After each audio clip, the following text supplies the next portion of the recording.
Hey, Patriots fans! Welcome back to the latest deep dive where we gaze into the crystal ball and explore the offseason.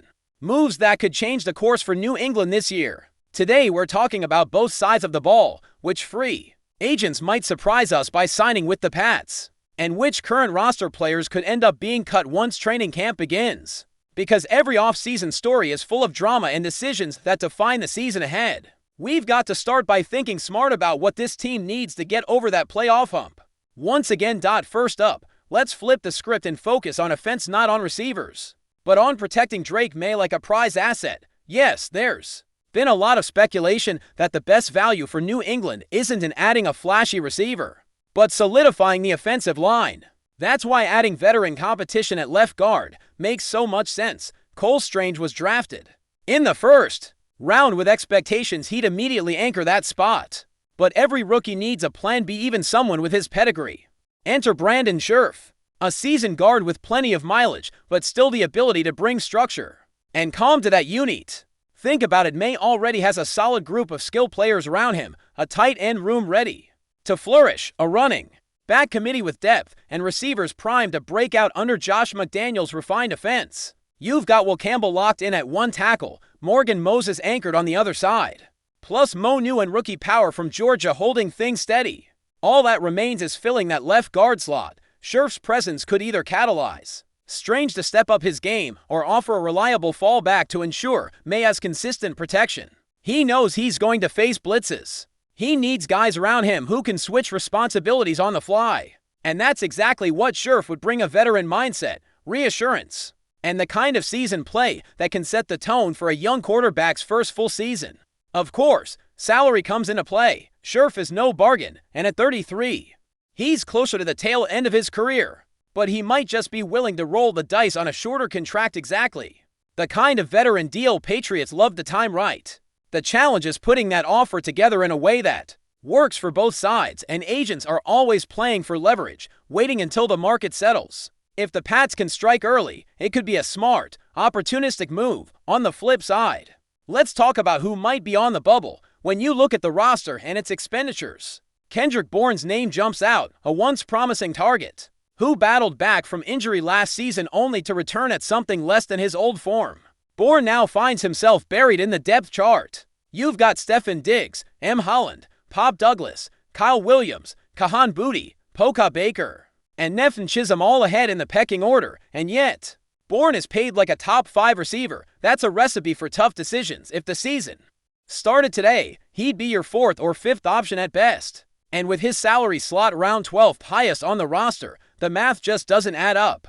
Somebody has to exit to make room for more efficient use of cap space. And Bourne's production hasn't justified sticking around unless he finds a spark in training camp and preseason that clearly separates him. It would not surprise me to see the Patriots decide to cut bait, potentially putting him and his tape out there for other teams to incorporate as low-risk depth. It's similar on defense. Take Anthony Jennings, for example, a guy who came in with promise but hasn't blossomed like some of his counterparts.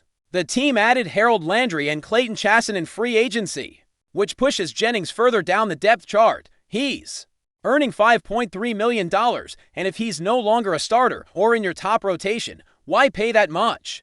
Especially in a cap-conscious environment where each roster spot must earn its keep. If he doesn't carve out a distinct role by preseason, he could find himself shown the door. So, if Bourne and Jennings are to names we watch closely as potential cuts, what about who comes in? On the defensive side, the names get exciting again. Remember Matthew Judon? He's still a free agent, a true homecoming candidate to Foxborough. He knows all the right people and would immediately amplify the pass rush, even while mentoring younger edge threats like Brady Swinton out of LSU. Judon could come in on a short veteran deal, a win for both sides, bringing both production and leadership. The pitch is powerful, a familiar locker room, a chance to chase another playoff run, and the respect he already earns in New England circles. That kind of veteran presence can tilt the chip scale in favor of a team looking to get back into contention quickly. But then there's another name to think about: Raekwon Davis. Still only 27, 6'7", 330, coming out of Alabama with high expectations. He bounced around Miami and Indianapolis and never quite took off. But his size and upside are still tempting. If the Pats bring him in on a prove-it deal, something modest, $1 million to $2 million a year he could rotate in on early downs, plug the middle, have reps on passing situations, and maybe, just maybe, blossom into something more. A player of his physical tools doesn't turn up often. And in a rotation with Christian Barmore and Mill Williams, he could offer another dimension of beef up front. So, we've laid it all out. Boost your left guard competition, cut ties with guys who don't fit the value equation, bring in Juden and Davis to reshape the edge and interior. Decisions. And it all starts flipping once training camp begins in earnest. Now that you've heard the breakdown, let's hear from you. Who do you think will be the surprise cut when camps open? And who should the Patriots aggressively pursue in free agency before the roster gets locked in? The window's closing. It's time to get loud. Continuing from where we left off, it's time to dig deeper into what these potential moves mean for the identity of this Patriots team. Heading into the next phase of camp and preseason, this is no longer a team in transition. This is a team on the verge of deciding what kind of contender it wants to be. And every addition or subtraction from the roster speaks volumes about that intent. Let's stay on the idea of veteran presence and leadership. The Patriots have always built their best teams with a balance between emerging young talent and savvy veterans who know how to prepare, lead, and most importantly, deliver when it matters most. Guys like Brandon Scherff and Matthew Juden fit that mold perfectly. These are not flashy signings for the sake of headlines. These are culture signings. These are about reinforcing the locker room with players who understand what it means to play with discipline, intelligence, and heart. And when you're trying to develop a young quarterback like Drake May, that kind of influence is priceless. He needs guys who have seen every type of blitz, who know how to adjust protections on the fly, who can guide him through the chaos of NFL speed. And on defense, Juden's experience rushing the passer, understanding offensive line schemes, reading quarterback tendencies, those are all lessons you can't teach from a playbook. You need that on-field mentorship, but all of this only works if the locker room is clean, efficient, and focused. That's why players like Kendrick Bourne and Anthony Jennings being on the bubble is such a big storyline. It's not personal, it's business. And when the numbers don't add up, teams are forced to make decisions that feel cold. But they're about maximizing every dollar and every snap. Bourne's situation is especially tricky because of how likable he is, how hard he's worked to come back from injury. But effort and personality can only carry you so far when your cap hit is outpacing your role in the offense. If he ends up 5th or 6th on the receiver depth chart and still commands $7 million, there's simply no way the team can justify that heading into a pivotal season. Same goes for Jennings. He's not a bad player, but this league is about impact. If you're not starting, not playing at least 75 to 80% of defensive snaps, and your salary puts you in the top third of the team's payroll, you're in danger. You need to be contributing on special teams, offering versatility, something that offsets that price tag.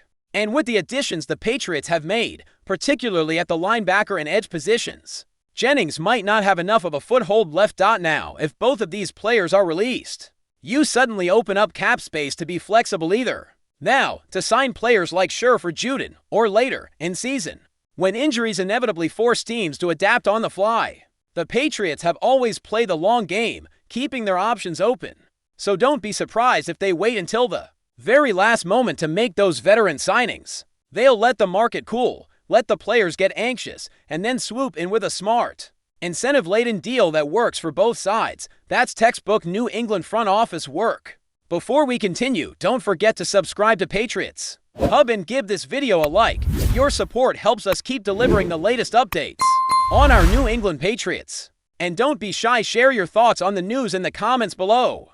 Could tensions be brewing behind the scenes? In a recent and somewhat surprising statement, Mike Vrabel has sparked whispers throughout the NFL community with a declaration that many are calling controversial. The former Titans head coach, known for his no-nonsense demeanor and passion for building competitive rosters, hinted that he's feeling limited when it comes to making new signings, a comment that has set off speculation about internal conflict with the front office or broader organizational restrictions. Vrabel, who has always prided himself on developing strong, physical teams, made the remark during a brief interaction with the press earlier this week. Though he stopped short of naming names or elaborating on specific constraints, his tone suggested clear dissatisfaction. "We have to work with what we're allowed," he said, an ambiguous but telling phrase that's been dissected by insiders and fans alike.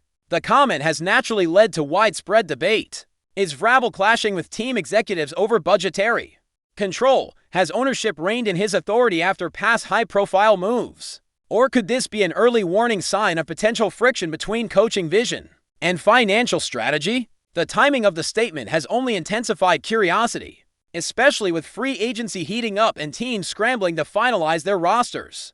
Ahead of the season, around the league, there's talk that Vrabel might be sending a message, not just to his own front office, but possibly to other franchises as well. Could he be laying the groundwork for a future move, subtly suggesting he'd prefer a situation where he has more autonomy? Or is it merely a moment of frustration in a long off-season for now? Nothing is confirmed, but in the world of professional football, where every word is weighed and every silence analyzed, Vrabel's statement has become the latest spark in the off-season rumor mill.